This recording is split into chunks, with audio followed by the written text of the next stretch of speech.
ఎవరు నూతన బలాన్ని పొందుకుంటారు?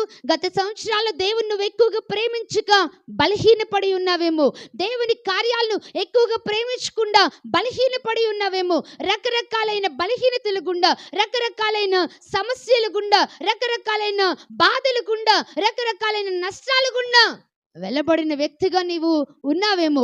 అయితే నూతన సంవత్సరంలో నూతన బలాన్ని పొందాలి అనంటే దేవుని వాక్యము సెలవిస్తా ఉంది, ఆయనను ప్రేమించు వారముగా మారుదుముగాక. హల్లెలూయా, హల్లెలూయా.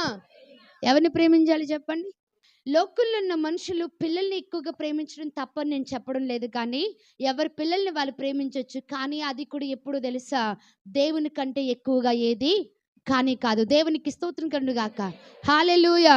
లైఫ్ ఇచ్చి ఊపిరిచ్చిన దేవుణ్ణి మొదటిగా ప్రేమించాలి ప్రియులరా.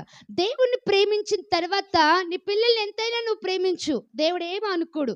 కానీ నువ్వు పిల్లల్ని, లేకపోతే నీ భర్త అంటూ, నీ అక్క చెల్లెలంటూ, నీ కుటుంబస్తులంటూ, వ్యక్తులంటూ, సమాజం అంటూ ఈ గోలంతా ఎదురు పెట్టుకుని దేవుని పూర్తిగా మైమరిచిపోయిన వ్యక్తిగా నీవు ఉంటే గనుక అందుని బట్టి దేవుడు సంతోషించు దేవుడు మాత్రము కాదని గుర్తుపెట్టుకో. దేవునికి స్తోత్రం కలుగుగాక.